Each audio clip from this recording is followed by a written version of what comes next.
Hello everyone, welcome to my YouTube channel Chemzine. In this video, I will discuss a brief introduction to organic spectroscopy or spectroscopy. So what is organic spectroscopy or spectroscopy? Whenever someone uses the term organic spectroscopy or spectroscopy, someone wants to describe the structure of the molecule through analysis of absorption, scattering and emission of radiations by a compound. So why spectroscopy is used? Why we need to study spectroscopy?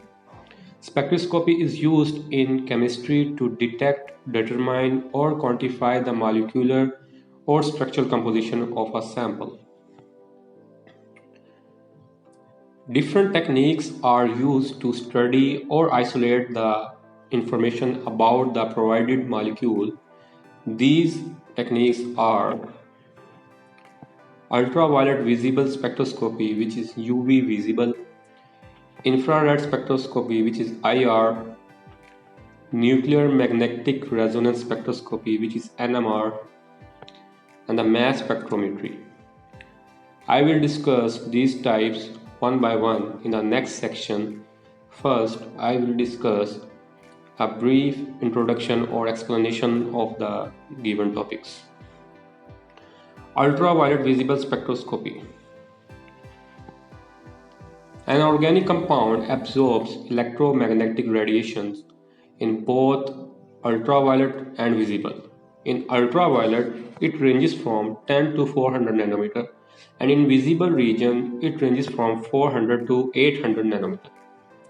So the basic principle for the molecular excitation is the same, so we discuss them together as ultraviolet visible spectroscopy or UV visible.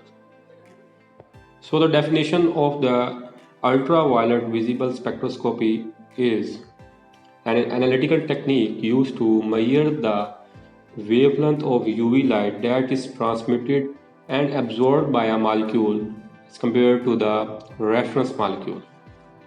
A sample molecule is present, which is compared by a reference by measuring the wavelength of UV and absorption by a molecule. Ultraviolet visible spectroscopy or UV visible is usually known as electronic spectroscopy. So the question arises, why ultraviolet visible spectroscopy or UV visible is known as electronic spectroscopy? Actually, the absorption of UV visible radiation results in the transition of electron in the middle of the energy levels of the molecule. That's why it is also termed as electronic spectroscopy. We discuss it in detail later. Infrared spectroscopy. At usual temperatures, organic molecules are in a uniform state of motion. Each bond vibrates with a peculiar or particular frequency, which depends on two things. Number one, strength of the bond. Number two, masses of the bonded atoms. Greater the strength of the bond, greater the frequency. But in case of masses of the bonded atoms, it is inversely proportional to the frequency. The commonly used region of IR is 4000 to 625 per centimeter, which is 2.5 micrometer and 16 micrometer. There are two infrared, near infrared and far infrared. What is near infrared? The region from 0.8 to 2.5 micrometer is called near infrared, while far infrared is the region from 16 micrometer to 10 to the power 3 micrometer, which is far infrared.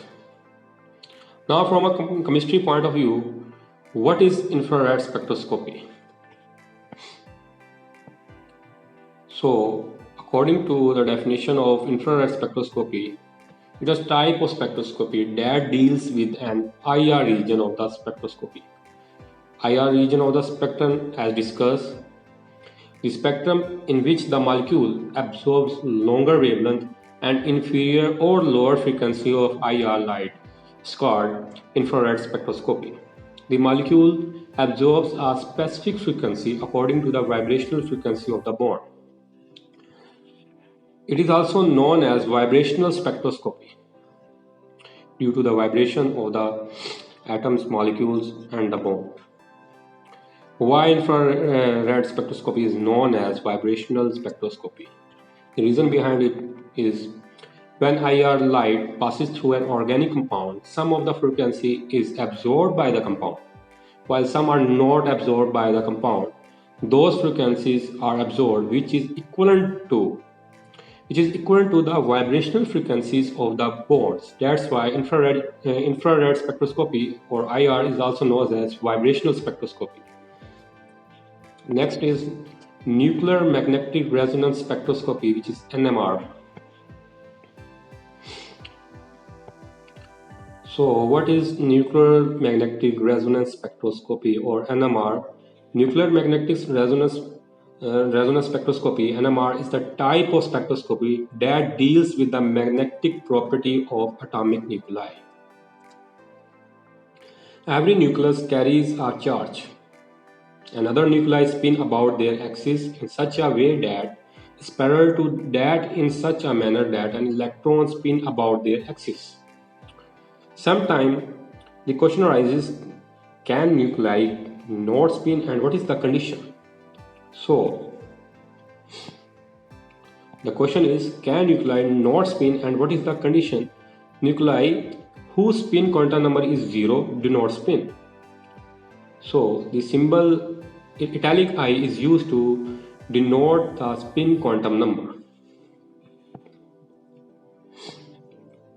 According to the given data, atomic number, mass number, spin quantum number, and examples. The given atomic number, for example, when atomic number and mass numbers are 0, the first reading, when atomic number and mass number are 0, then spin quantum number is 0, so nuclei do not spin. In the next, when the atomic number is odd and the mass number is even, then spin quantum is not 0, so in that case nuclei spin. When the nuclei is even odd and the mass number is odd, then spin quantum number is not 0, so in that case nuclei also spin. There are some cases. Nucleus of hydrogen. The nucleus of hydrogen consists of a proton only. But in some cases, except hydrogen, nucleus of hydrogen, if a nucleus is composed of protons and neutrons, its total spin will be a vector combination of proton and neutron. So in that case, the spin of the hydrogen nucleus is 1/2. In case of deuterium, it has one proton and one neutron, so it has a spin of 1 or 0. In case of helium, there are two protons and two neutrons that oppose the spin, so the net result is 0. In this case, so the net spin is also 0. Next is mass spectrometry.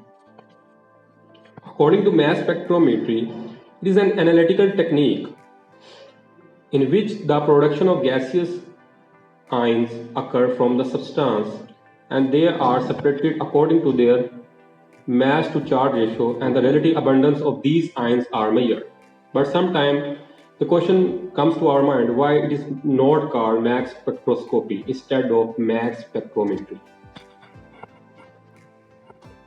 Actually, in mass spectrometry, no absorption of light occurs and is involved, so that's why it is also called mass spectrometry rather than mass spectroscopy. And the mass spectrum which gives result thus produced in it. So no absorption of light occurred, that's why it is also called mass spectrometry, but sometimes people may say mass spectroscopy. But the true term is mass spectrometry. The first mass spectrometer was discovered by A.J. Dempster in 1918. Why do organic chemists use mass spectrometry? Organic chemists use mass spectrometry to determining the molecular weight of organic compound, which is done by the measurement of mass to charge ratio to get the molecular formula. To determine and identify the fragments, again with the help of mass to charge ratio, these fragments come from that substance that is ionized, so to make the structure of the molecules. That's why organic chemists use mass spectrometry. In our next section, we will discuss these types or techniques in detail. Thanks for watching.